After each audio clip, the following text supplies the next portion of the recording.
नमस्कार, मी Laxmikant Ruikar. News and views मध्ये आपल्या सर्वांचं स्वागत. बीड लोकसभा मतदारसंघामध्ये पंकजा मुंडे यांना निवडणूक जड जाते का? धनंजय मुंडे असोत किंवा त्यांचे सगळे आमदार असोत, हे रात्रंदिवस मेहनत करतायत, पण बजरंग सोनवणे यांचं पारड जड आहे का?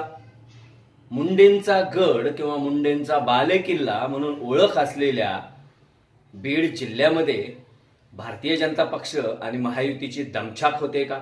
असे एक ना अनेक प्रश्न आज महाराष्ट्राच्या कानाकोपऱ्यात चर्चिले जात आहेत.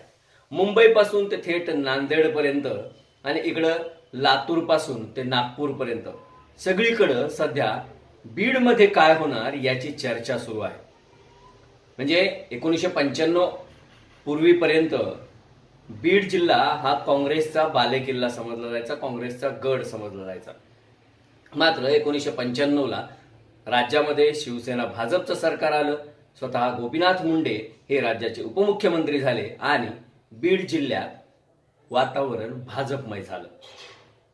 तत्कालीन खासदार रजनी पाटील असतील, त्यानंतरचे जयसिंग गायकवाड असतील किंवा स्वतः गोपीनाथ मुंडे यांनी 2 वेळा बीडची खासदारकी भूषवल्याचा विषय असो, त्यानंतर त्यांच्या मुलीनं म्हणजे डॉक्टर प्रीतम मुंडे यांनी देखील बीडचं 2दा प्रतिनिधित्व केलं. या सगळ्या 20-25 वर्षाच्या काळात बीड जिल्हा भाजपमय झाला.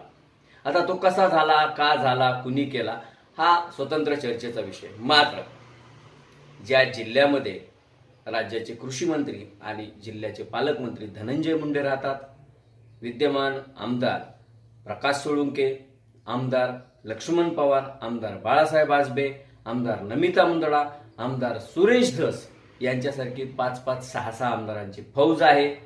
माजी आमदार डझनभर आहेत. तरी देखील पंकजा मुंडे यांना निवडणूक का जड जाते आहे? सगळी यंत्रणा हाताशी आहे. कार्यकर्ता, बूथ लेवलचा कार्यकर्ता, अगदी मतदान आणण्यासाठीचा कार्यकर्ता, हे सगळे प्रचारात व्यस्त आहेत. पंकजा मुंडे 35-40 दिवसापासून पायाला भिंगरी लावल्याप्रमाणे पहाटे 5-5 वाजेपर्यंत प्रचार करतायत. धनंजय मुंडे यांच्या देखील पडद्याआडच्या बैठकांचा जोर सुरू आहे.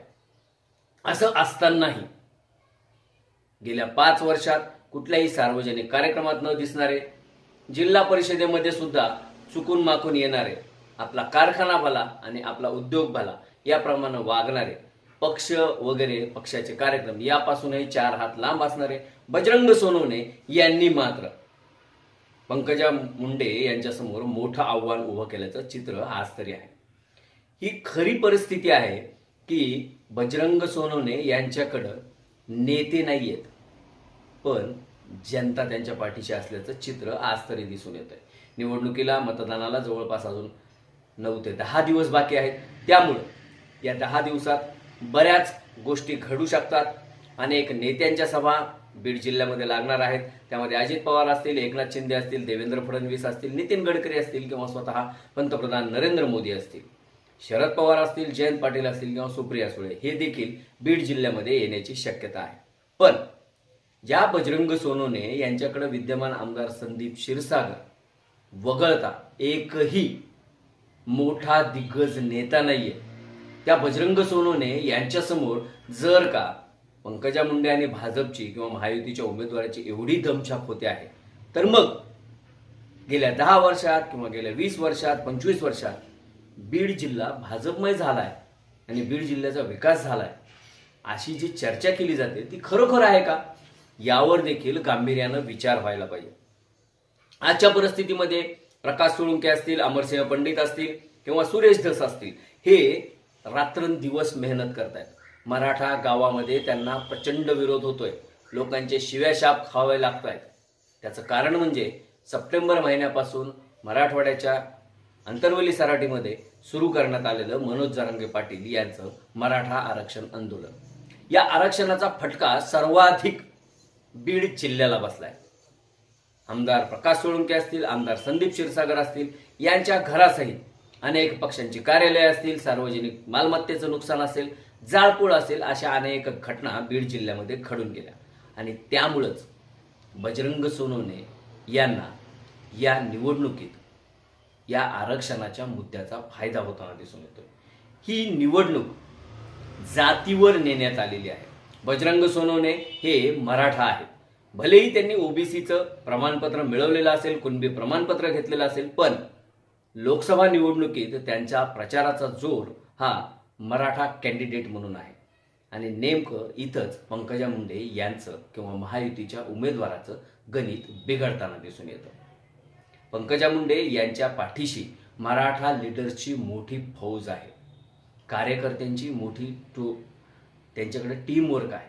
असं असतानाही बजरंग सोनवणे यांना त्या ज्या पद्धतीनं टक्कर द्यायला पाहिजे त्या पद्धतीनं टक्कर देताना दिसून येत नाही। कारण बजरंग सोनवणे यांना ते अनेक गावात अद्याप पोहोचलेली नाहीत, अनेक गावापर्यंत त्यांचं नाव देखील पोहोचलेलं नाही, तरी देखील तो आपला उमेदवार आहे म्हणून गावातील तरुण मुलं असतील, महिला असतील यांनी बजरंग सोनवणे यांच्या प्रचाराची धुरा हातात घेतल्याचं चित्र आहे।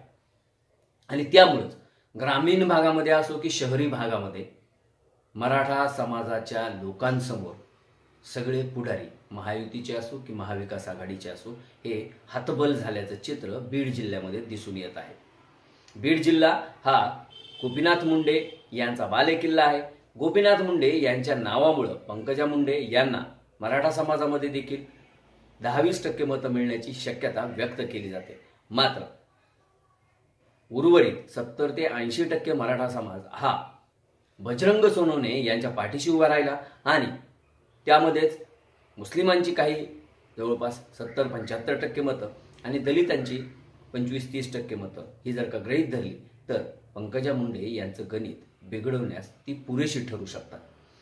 या सगळ्या शक्यता किंवा या सगळ्या पार्श्वभूमीवर भारतीय जनता पक्ष असेल किंवा महायुतीचे सगळेच नेते हे जीवाचं रान करून फिरतायत। प्रचाराचा धडाका सुरू आहे।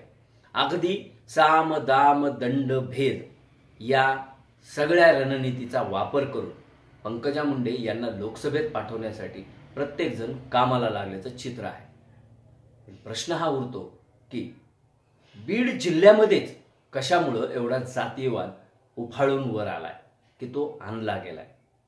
परिस्थिती तर अशी दिसते आहे की बीड जिल्ह्यामध्ये म्हणजे मराठवाड्यात किंवा विदर्भ पश्चिम महाराष्ट्रामध्ये देखील निवडणुकीचा पहिला आणि दुसरा टप्पा पार पडलेला आहे। मात्र त्या ठिकाणीही एवढ्या मोठ्या प्रमाणात जातीयवादाचं विष कालवलं गेल्याचं चित्र दिसून आलं नाही। बीड जिल्हा मात्र त्याला अपवाद आहे।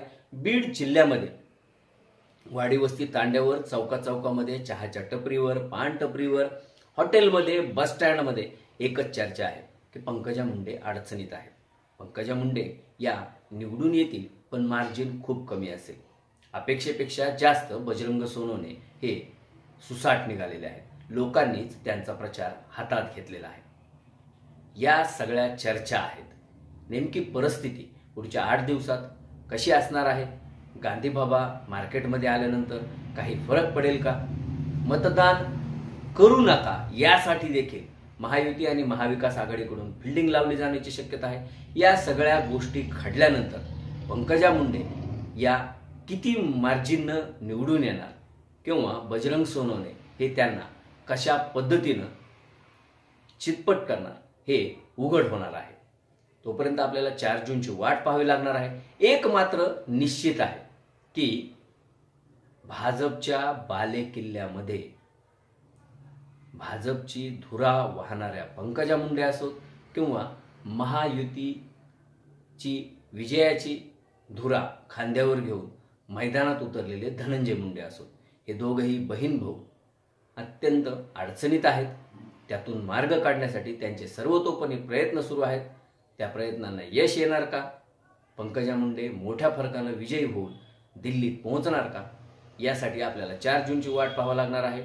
तोपर्यंत न्यूज अँड व्ह्यूजचे व्हिडिओ आवडत असल्यास लाईक करायला, शेअर करायला आणि न्यूज अँड व्ह्यूज या यूट्यूब चॅनलला सबस्क्राईब करायला विसरू नका। धन्यवाद।